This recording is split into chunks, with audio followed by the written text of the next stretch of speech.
quero saudar os nossos irmãos que nos acompanham nessa transmissão, em especial os nossos irmãos da Itália, com a paz do Senhor Jesus. Nesse momento nós vamos dar início ao nosso culto. Eu convido a todos a estarmos com nossos olhos fechados, pedimos uma bênção ao Senhor para um clamor inicial. Nosso Deus, nós clamamos pelo poder que há no sangue do Senhor Jesus. Quando suplicamos, Senhor, perdão pelos nossos pecados, as nossas falhas, pedimos, Senhor, o renovo da nossa comunhão e nós suplicamos, Senhor, vem ser conosco nesse momento, visita os nossos corações. Nós oramos em nome do Senhor Jesus. Amém. Nesse momento, nós estaremos entoando louvor, os irmãos também, na comunhão, estaremos acompanhando esse louvor.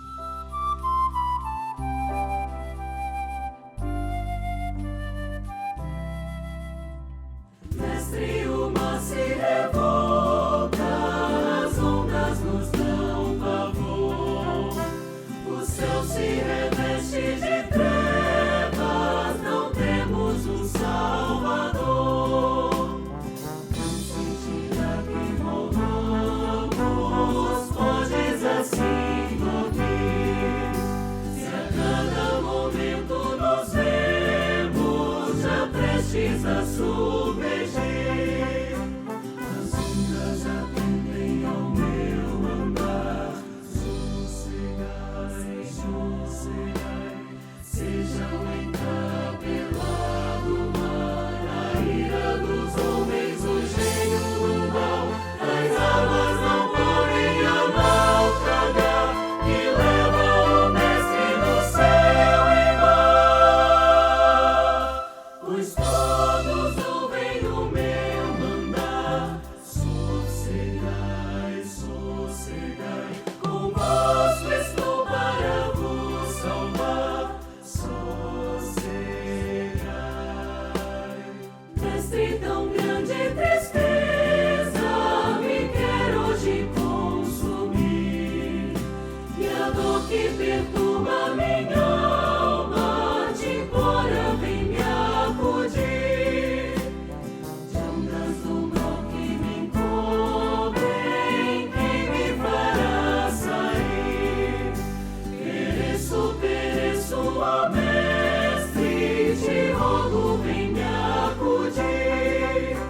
As ondas atendem ao meu andar, sossegai, sossegai, sejam encapelado o mar, a ira dos homens, o gênio do mal, as águas não podem a naufragar, que leva o mestre no céu e mar.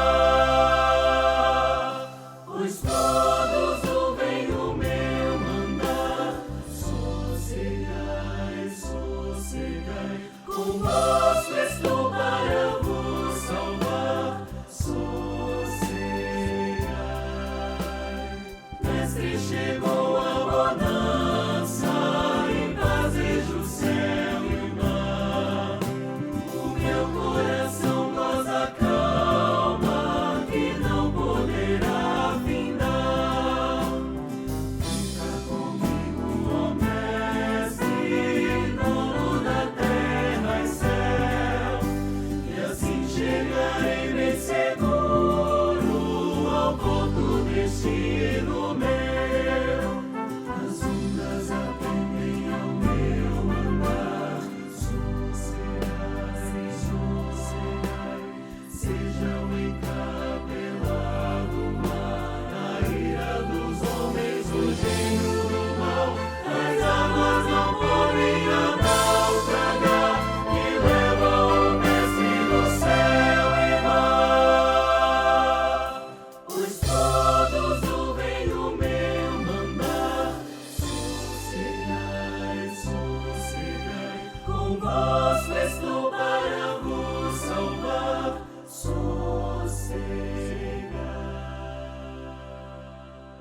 Nesse momento, eu convido os irmãos a abrirem as suas Bíblias. Nós vamos acompanhar a leitura da palavra do Senhor, que será feita no livro do profeta Daniel, no capítulo 2, no versículo 19.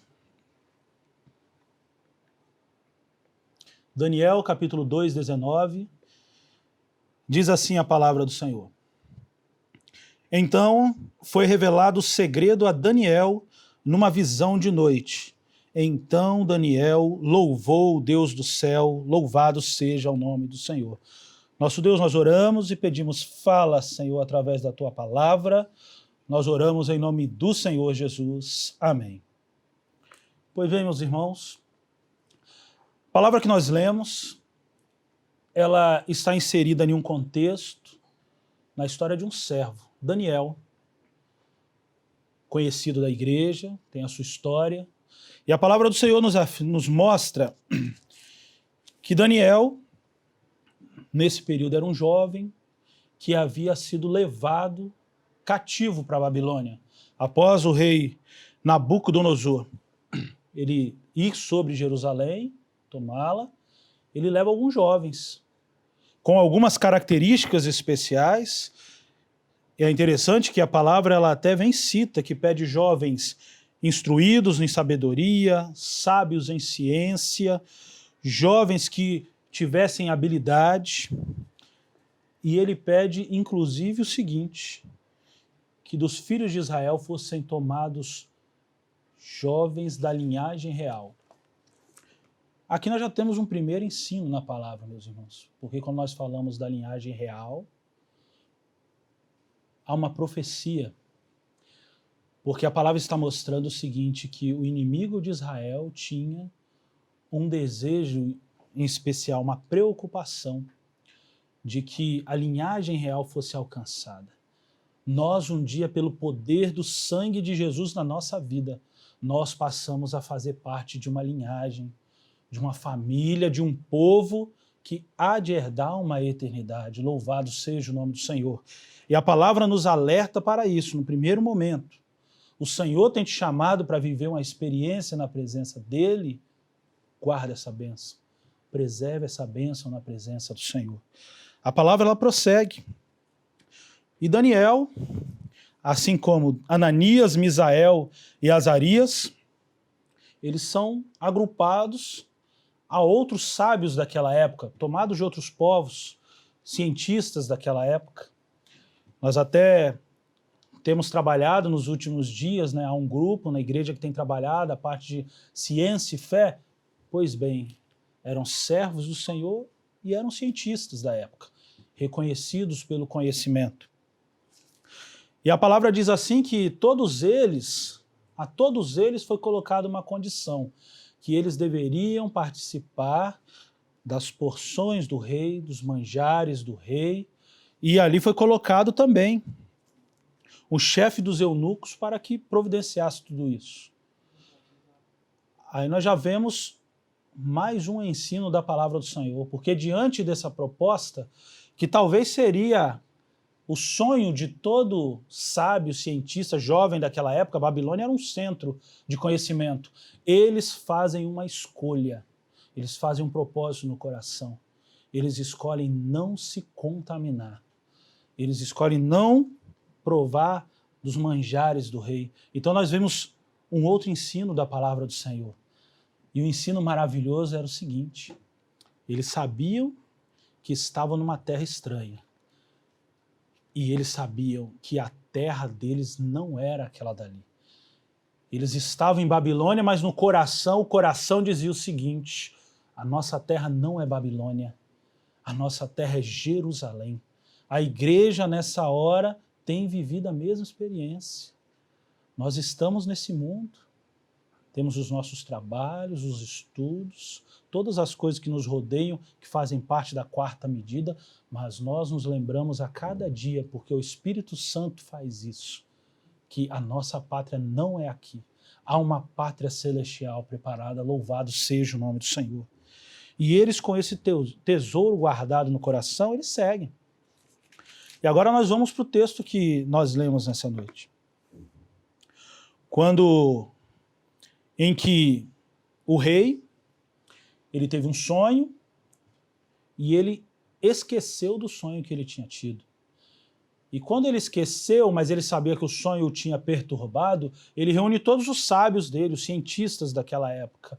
Ele os reúne e coloca uma tarefa para eles, um problema. Ó, eu tive um sonho, quero saber a interpretação, mas tem um detalhe, eu esqueci do sonho. E os cientistas, os sábios da época, eles diante desse problema, eles tentam resolver esse problema no primeiro momento com aquilo que eles conheciam, com as 4 medidas do universo, com a ciência conhecida. Mas aí nós vemos na palavra que a conclusão que eles chegam é que está lá em Daniel 2:10, eles dizem assim: responderam os caldeus na presença do rei e disseram: não há ninguém sobre a terra que possa declarar a palavra ao rei, pois nenhum rei há, senhor ou dominador, que requeira coisa semelhante de algum mago ou astrólogo ou caldeu. E não estavam errados, não. Nas 4 medidas do universo, aquele problema do rei, ele extrapolava as medidas do universo, extrapolava a razão humana. Eles mesmos falavam: rei, ninguém pede algo como isso. E Daniel, ele foi avisado. E quando ele foi avisado a respeito do edito do rei, porque o rei, ele colocou uma lei do seguinte, que se não fosse entregue para ele a interpretação do sonho, ele tiraria a vida de todo aquele grupo que estava ali, de sábios, de entendidos, de cientistas. Daniel quando ele recebeu essa notícia, ele entendeu uma coisa. Porque Daniel era um cientista, mas ele era um servo do Deus vivo. Ele entendeu uma coisa: esse problema eu não resolvo com as 4 medidas do universo. Esse problema eu não resolvo com a ciência do nosso tempo. Mas eu conheço um Deus que ele é revelador de mistérios, louvado seja o nome do Senhor. Então Daniel, ele chama os outros jovens, ele pede um tempo, chama os outros jovens, e quando ele pede um tempo, meus irmãos, às vezes nós passamos por provas e queremos uma resposta imediata. Há um ensino aqui. Há provas que nós passamos, há batalhas que são travadas, que nós precisamos reservar um tempo para buscar a bênção do Senhor. E quando eles buscam, então a palavra diz assim: então foi revelado o segredo a Daniel numa visão de noite. Numa visão de noite. Então Daniel louvou o Deus do céu, louvado seja o nome do Senhor. Meus irmãos, estamos concluindo aqui. Um detalhe para a nossa vida, nesse tempo, onde os sinais têm se cumprido, o tempo do breve, há uma sentença de morte sobre esse mundo. Sobre o homem que tem andado errante, distante do Senhor. Mas há um livramento da parte de Deus. Há um recurso para o homem se ver livre da morte. E onde está esse recurso? O recurso é um mistério. É um mistério que não se alcança na razão, mas se alcança pela operação do Espírito Santo. A palavra diz assim: então foi revelado o segredo a Daniel numa visão de noite. Nós estamos no período da noite. E no período da noite, o Senhor tem dado visões da eternidade para a sua igreja, o Senhor tem dado revelações maravilhosas e o Senhor tem colocado no nosso coração uma promessa maravilhosa que é: o Senhor Jesus vem. Então, meu irmão, eu não sei qual é a sua condição, eu não sei quais são as sentenças que talvez tenham perturbado o seu coração, mas coloque a sua vida diante do Senhor. Peça uma bênção ao Senhor, ore ao Senhor, como Daniel mesmo disse, o Senhor revelador de mistérios, o Senhor que muda os tempos e as horas, o Senhor que remove reis e estabelece reis. Ore a esse Deus com livre acesso que Ele tem te dado pelo sangue do Senhor Jesus e Ele vai operar em seu favor. Amém, meu querido? A paz do Senhor. Nós vamos estar agora fazendo uma oração, encerrando aqui esse breve período, e é um momento também para você colocar a sua necessidade diante do Senhor. Oremos. Nosso Deus, nós louvamos ao Teu nome, nós Te bendizemos, Senhor, por mais essa oportunidade de estarmos na presença do Senhor, por podermos contemplar, Senhor, os mistérios da Tua eternidade, por podermos, Senhor, entender e viver com um Deus que desde os tempos de Daniel não muda e ainda tem estado atento à oração do teu povo. Por isso nós te louvamos, Senhor, nós te bendizemos por essa comunhão maravilhosa. E em teu nome, Senhor, nós dizemos que a graça maravilhosa do Senhor Jesus, o amor de Deus, nosso eterno Pai, e as doces e eternas consolações do Espírito Santo seja sobre o teu povo, pelo século dos séculos. Amém.